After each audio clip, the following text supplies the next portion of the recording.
Ever since the new FNAF movie trailer dropped, every FNAF fan, including myself, was foaming out the mouth about what could possibly be in this movie. How much fan service would be included? Will there be any YouTubers? Will the story be heavily based on the books instead?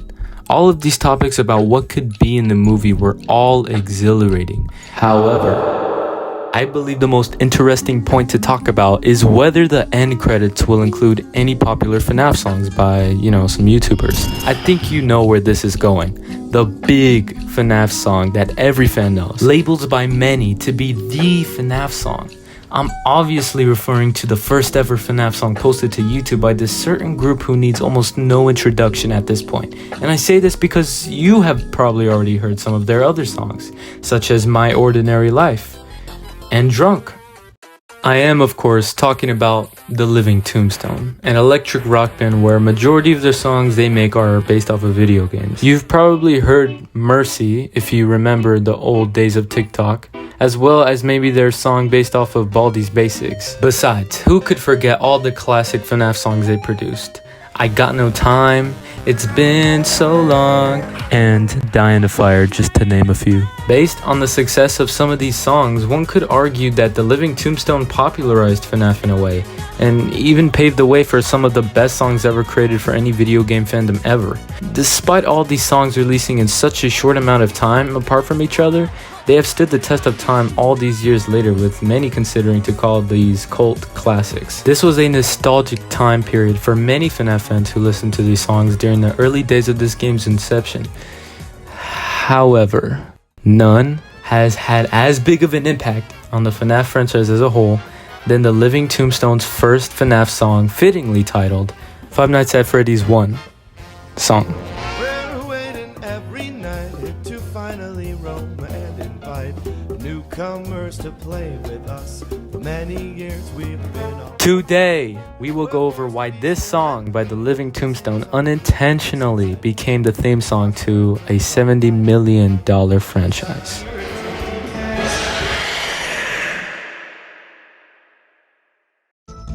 The Living Tombstone was founded by a guy who goes by the name of longgg. He started out his music career making remixes to songs from My Little Pony.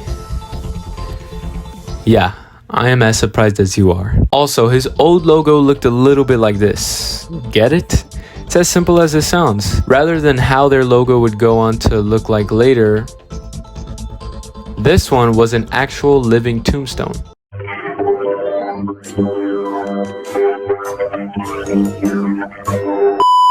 Uof would continue making My Little Pony remixes until he eventually decided to make the switch to video games. He would then later go on to create more songs about certain video game franchises such as Mega Man and The Legend of Zelda.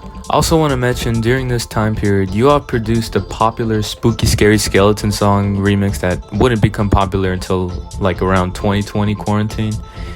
Uof and the Living Tombstone had some bangers under their belt. But wait, I can already hear some of you guys calling me out on what I just said. Why did I say their instead of his? Uof. It's just him so far, right? Well,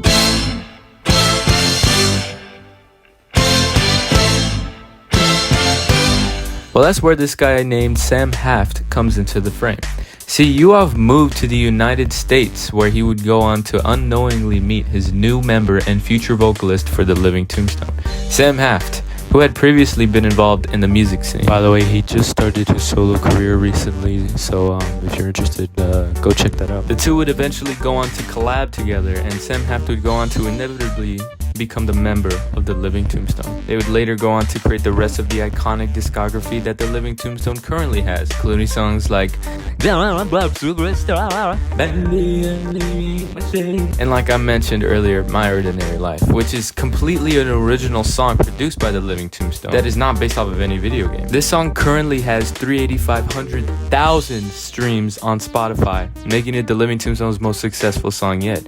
They garnered so much attention, as a matter of fact, Warner Music even noticed the success that Uof and Sam were receiving. Also, an FYI to those that do not know, Warner Music has previously signed artists to their labels such as Prince, Madonna, Fleetwood Mac, Green Day, Frank Sinatra, Ed Sheeran. I think it's safe to say that Warner Music is a big name in the music industry.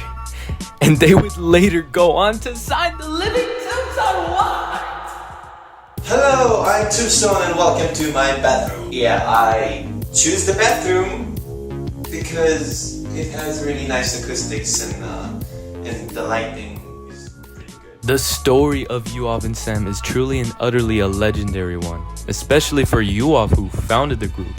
From the days of uploading random remixes to YouTube about My Little Pony, to then creating the multitude of classic FNAF songs, to then creating their own original song that became successful enough for them to get signed by a major music label.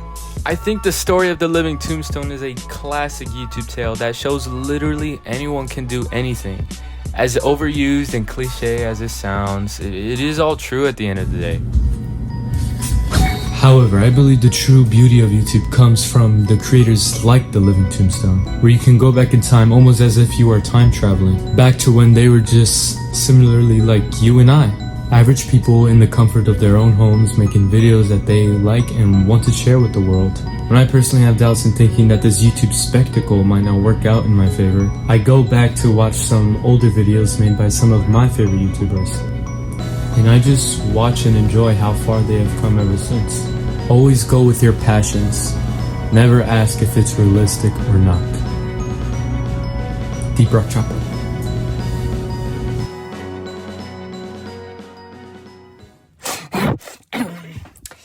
Well, how does getting quotes about passion off of Google have any correlation to how the Living Tombstone accidentally made the theme song to a $70 million franchise? Do not worry, young one. I'm getting there. Now to answer the age-old question, how did the Living Tombstone accidentally make the theme song to a $70 million franchise? He said it! August 8th, 2014. The day Scott Cawthon released Five Nights at Freddy's for the first time, and after being popularized by certain YouTubers who made gameplays out of them, there was no better time to capitalize on this sudden rise in popularity. And what better way to capitalize on the franchise than to make a song based off of it? It only took the Living Tombstone 2 weeks to write and compose the FNAF 1 song after uploading the song onto YouTube on August 31st, 2014, where it would later go on to be known as the biggest horror game song ever made, ranking in hundreds of millions of views. Anyways, it's so iconic. The intro, the chorus, yum, yum, yum, it is also good.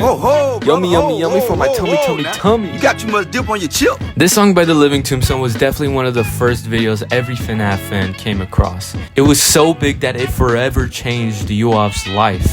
It was this moment where the Living Tombstone would explode in popularity and gain over 1 million subscribers in just a couple of months.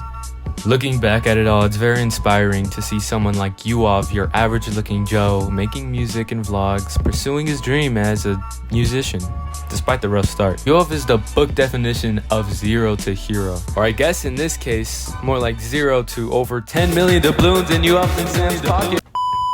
Because they both pursued their dreams, they can now make a living doing what they love the most, entertaining people online by making some of the most enthralling music possible, whether or not the songs they make are about video games or just parodies.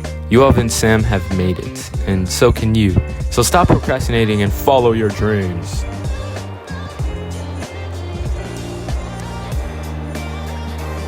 You're right. You're right.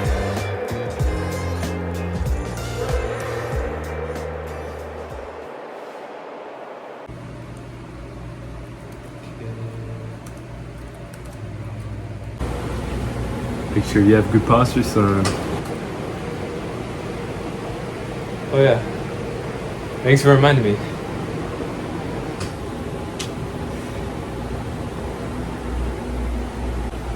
Oh yeah, have you seen the FNAF trailer? Oh, I actually didn't see it yet. Wait, what? Why? You know, cause like, who even likes FNAF anymore, you know? Like, yeah, we played it when we were like 10, 11, but we were 10 years old, 11 years old when the game came out. Like, why are 20-year-olds freaking out about this? Like, why are older people freaking out about this? It was a game we played as kids. And you're hyped about it. Like, that's nerd stuff, you know? Like, that's for nerd. That's for nerds. Like, Dad? Dad?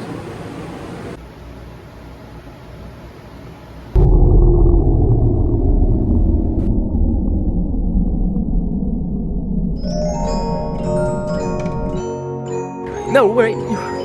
You gotta believe me. You gotta believe me. Like, you gotta believe me. I was just kidding. I like it. I never played it. I like it. Please, you gotta believe me.